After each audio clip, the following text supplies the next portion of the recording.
Movie की शुरुआत 18 जुलाई 1981 में शुरू होती है, जहां हम वार्डन को ग्लैडसेल हाउस में देखते हैं। वार्डन यहां डेविड ग्लैडसेल नामी एक बच्चा जो कि तकरीबन 8 साल का था, उसकी एक्सॉर्सिज्म डॉक्यूमेंट करने आए थे। असल में डेविड को एक डीमन ने पोजेस कर लिया होता है और उसी के एक्सॉर्सिज्म के लिए ये लोग फादर का वेट कर रहे थे, जिसके बाद डेविड को उसके रूम में सुलाने के लिए छोड़ दिया जाता है। कुछ ही देर में वहाँ फादर गॉर्डन भी पहुँच जाते हैं। जब डेविड अपने रूम में सो रहा होता है तो तभी उसके रूम के डोर पे कोई नॉक करता है, जिससे डर के डेविड बाथ टब में जाकर छुप जाता है। तभी उसे बाथ टब के ऊपर किसी के हाथ दिखाई देते हैं। तभी अचानक उसके ऊपर टैप से खून आने लगता है, जिससे वो चीखने लगता है। डेविड की आवाज सुनकर सभी लोग उसके रूम में आ जाते हैं। जब वो दरवाजा खोल के देखते हैं तो डेविड पोजेस्ड हो चुका होता है और वो एक कांच के टुकड़े से अपने डैड पे अटैक कर देता है, जिसके बाद एड उसे नीचे ले जाने लगता है और वो फादर गॉर्डन को वहीं पे एक्सॉर्सिज्म परफॉर्म करने के लिए कहता है। सभी लोग उसे टेबल पे लिटा के उसके हाथ पांव पकड़ लेते हैं और फादर एक्सॉर्सिज्म स्टार्ट करता है। एक्सॉर्सिज्म के दौरान जब लॉरेन ने डेविड का हाथ पकड़ा होता है तब उसे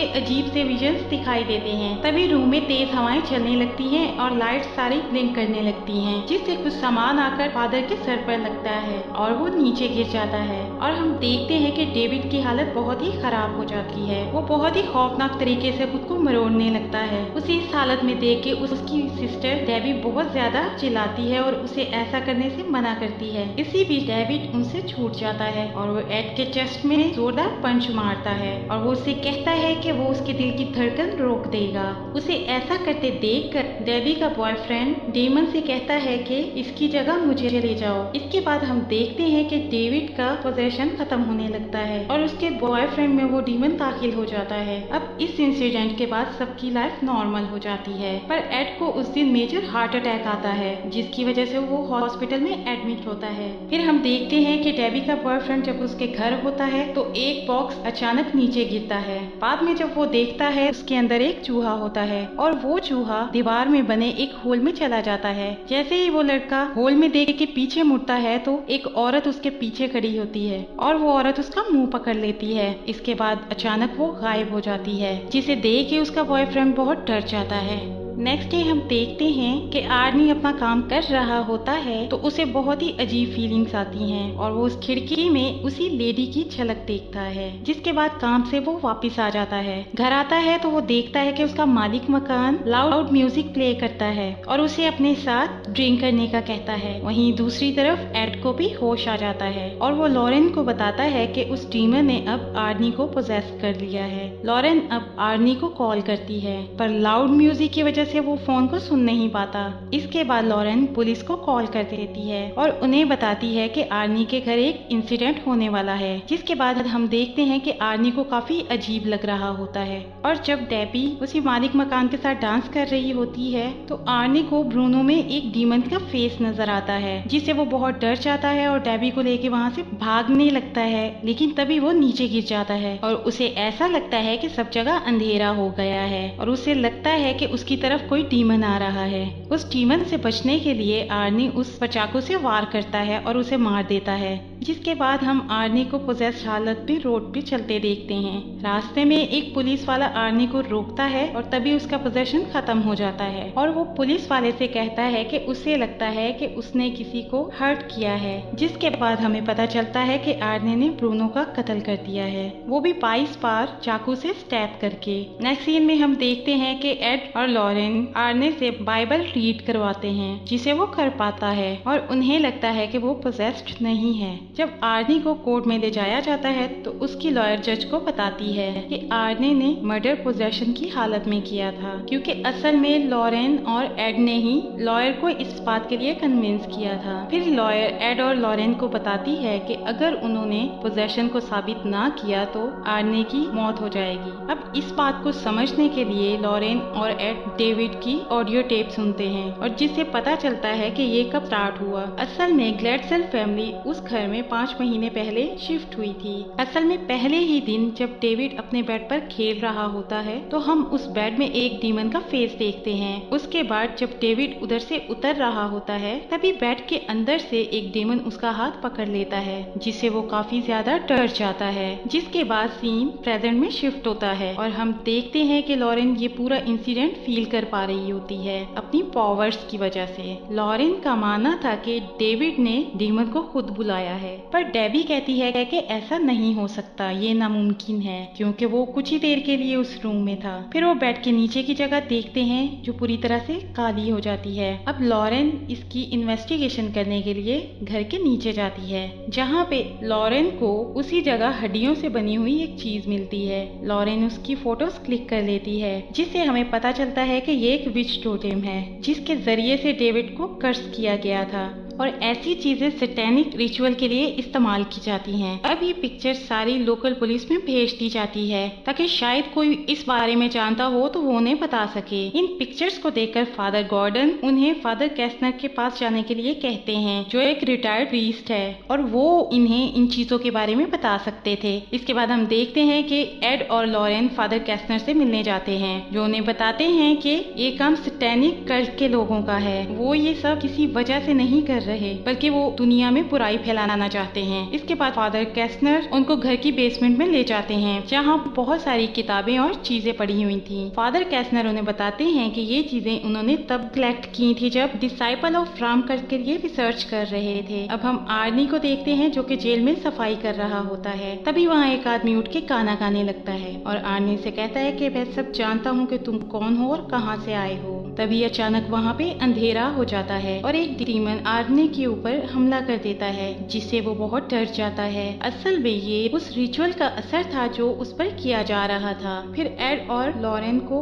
उनके असिस्टेंट ड्रू का कॉल आता है, जो उन्हें बताता है कि एक डिटेक्टिव ने इस विच टोटम को देखा है। जब एड और लॉरेन उससे मिलने जाते हैं तो वो उन्हें बताता है कि जेसिका और कैटी दोनों बेस्ट फ्रेंड थी और जेसिका ने कैटी को जंगल में ले जाके 22 बार स्टैब करके मार दिया था, जिसके बाद जेसिका का अभी तक कोई पता नहीं चला और उसके घर में भी उन्हें बिल्कुल वैसा ही टोटेम मिला था। इसके बाद सब मिलकर उस जंगल में जाते हैं जहाँ पर जेसिका ने केटी का मर्डर किया था। वहाँ जाकर लॉरेन उन सब चीजों को फील कर पाती है जो उस रात जंगल में हुई थी जिस दिन केटी का मर्डर हुआ था। लॉरेन खुद को जेसिका की जगह पे फील करती है और केटी को मार के वहाँ से भागने लगती है, जिस तरह जेसिका भागी थी, क्योंकि मर्डर करने के बाद उसे रियलाइज हो गया था कि ये उसने क्या कर दिया और वो भागते हुए क्लिफ के एंड में पहुंच जाती है। वो पानी में गिरने ही वाली होती है, तभी एड उसे रोक लेता है, लेकिन तभी हम देखते हैं कि एक डीमन लॉरेन का पाँव खींच लेता है और वो गिरने लगती है, पर एड उसे किसी तरह से बचा लेता है, जिससे उन्हें पता चल जाता है कि जेसिका की बॉडी पानी में है और उस दिन उसकी भी मौत हो गई थी। अब एड और लॉरेन घर पहुंचते हैं तो उन्हें डेबी की कॉल आती है और वो उन्हें बताती है कि वो जो भी चीज है आर्नी को खुद को मारने का बोल रही है, जिस पर एड उसे चैपलिन में फादर न्यूमैन से मदद मांगने के लिए कहता है और उसे कहता है कि आर्नी को 24 आवर्स सुसाइड वॉच पे रखा जाए। इसके बाद हम देखते हैं कि फादर न्यूमैन आर्नी को हॉली वाटर की बोतल देता है और उसे कहता है कि गॉड हर किसी को खुद को बचाने का मौका जरूर देता है। जिसके बाद लॉरेन एड से कहती है कि ग्लैडसेल के घर में एक्सॉर्सिज्म वाले दिन जब उसने डेविड का हाथ पकड़ा था तो उसने कुछ विजन्स देखे थे, जिससे वो उस पर्सन से कनेक्ट कर सकती है जो ये सब कर रहा है। जिसके बाद वो एक फ्यूनरल होम में जाते हैं जहाँ पर जेसिका की बॉडी रखी हुई थी और जेसिका की बॉडी के जरिए लॉरेन उस क्रिएशन को फिर से फील करना चाहती थी ताकि वो इन सब को रोक पाए और उन्हें पता चल सके कि आखिर इन सब के पीछे है कौन। जब लॉरेन जेसिका का हाथ पकड़ती है तो उसे फील होता है कि जैसे वो खुद उसकी जगह पर है जो ये सब करवा रहा है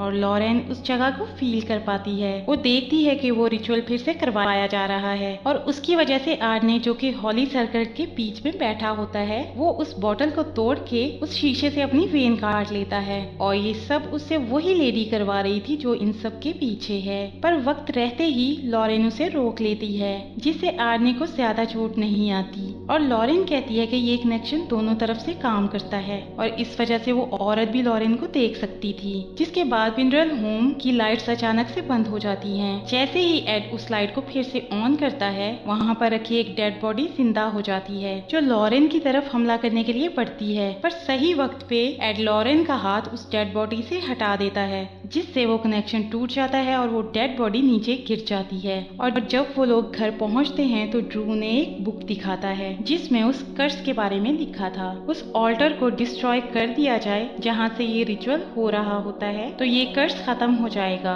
फिर एड लॉरेन को कहता है कि वो अपने विजन से उस जगह को याद करके बताए कि वो कैसी नजर आती है। जब लॉरेन उस जगह के बारे में डिस्क्राइब कर रही होती है तो एड वहाँ पे होश हो जाता है। जब उसे होश आता है तो वो देखता है कि उनके घर में कोई नहीं है और लॉरेन गायब हो गई थी, वो कहीं भी नहीं मिल रही थी। एड लॉरेन को ढूंढ रहा होता है कि उसे वही औरत नजर आती है जो ये सब करवा रही होती है। वो उससे कहती है कि वो लोग बहुत करीब आ चुके हैं और अगर वो ये सब छोड़ देंगे तो वो उनसे बहुत नफरत करेगी। और अचानक ही वो वहाँ से गायब हो जाती है। इसके बाद वो डीमन वहीं आ जाता है जो फिनरल होम में था और वो एड पर हमला कर देता है, जिसके बाद एड उस पर बाइबल के वर्ड्स बोलने लगता है और चाकू निकालकर उसे मारना चाहता है। तभी उसका असिस्टेंट उसका हाथ पकड़ लेता है और वो देखता है कि वो डीमन को नहीं बल्कि लॉरेन को चाकू मारने वाला होता है। फिर एड बताता है कि वो इनके घर में थी और वो हर तरफ किसी चीज को ढूंढने लगता है। तभी लॉरेन की नजर वहाँ पड़े वास पे जाती है जिसके फ्लावर्स सारे काले हो चुके थे। जब एड उस वास को नीचे फेंकता है तो उसमें से वही टोटेम निकलता है। इसका मतलब अगला विक्टिम एड है। अब अगली सुबह लॉरेन फादर कैस्नर के घर निकल जाती है क्योंकि लॉरेन को उस बुक में से एक पार्ट ट्रांसलेट करवाना था जिससे शायद उन्हें उस कर्ज को खत्म करने के बारे में पता चल सके। इसके बाद हम देखते हैं कि एड और ड्रू उस घर में रहकर उस कनेक्शन को सॉल्व करने की कोशिश कर रहे होते हैं, जहाँ से उन्हें पता चलता है कि जेसिका उन्हीं के शहर में पड़ी थी और शायद इसी जगह से उसे कर्ज लगा था। वहीं दूसरी जगह हम देखते हैं कि डेबी फादर न्यूमैन के साथ आर्नी के पास होती है। फिर हम देखते हैं कि एड उस कनेक्शन को सॉल्व कर लेता है। अब रात तक लॉरेन भी कैस्नर के घर पहुंच जाती है और फादर को उस पैसेज को ट्रांसलेट करने के लिए बोलती है। फादर कैस्नर उसे बताता है कि इस कर्ज को खत्म करने के लिए 3 लोगों की बलि चढ़ाना जरूरी है, जिसके बाद जो भी ये सब कर रहा है उसे शैतान की ताकत मिलेगी। तीनों विक्टिम में से एक बच्चा, एक लवर और एक गॉड पर यकीन रखने वाला इंसान होना चाहिए। ये सुनकर लॉरेन फादर कैस्नर को बताती है कि तीसरा इंसान एड है। इसके बाद फादर लॉरेन को बेसमेंट में लेके चले जाते हैं जहां वो उसे कुछ दिखाना चाहते थे। अब यहाँ हमें पता चलता है कि फादर कैस्नर की एक बेटी थी जिसका नाम आयला है। उनकी वाइफ आयला को पैदा करते हुए मर जाती है और चर्च को उनके बारे में पता न चले कि उनकी एक बेटी भी है, इसलिए आयला को उन्होंने अपने घर में ही बड़ा किया है। कैस्नर को देखते हुए आयला कल्ट से ऑब्सेस्ड हो गई और खुद ही कल्ट का एक पार्ट बन गई। जिसके बाद फादर कैस्नर लॉरेन को बेसमेंट के अंदर भेज देते हैं जहाँ पर वो ऑल्टर था जिस पर कर्ज किए जा रहे थे और इस ऑल्टर को डिस्ट्रॉय करके इस कर्ज को खत्म किया जा सकता था। अब कैस्नर के घर पर आयला आ जाती है और उसे देखकर फादर प्रे करने लगते हैं, पर आयला उनका गला काटकर उन्हें ही मार देती है। इसके बाद वो लॉरेन के पीछे टनल में चली जाती है। टनल में लॉरेन उस ऑल्टर को गिराने की कोशिश करती है मगर वो ऐसा नहीं कर पाती और उसी दौरान वहाँ पर आयला आ जाती है। वो लॉरेन को पकड़ के चाकू से मारने की कोशिश करती है और उसे उसकी आंखों में देखने के लिए कहती है, लेकिन लॉरेन उसे किसी तरह एक पत्थर से मार के वहाँ से भागने लगती है। इसी दौरान एड भी उस टनल के अंदर पहुँच जाता है, पर आयला एड की आंखों में कुछ पढ़ के फूंक देती है जिसकी वजह से वो पोजेस्ड हो जाता है।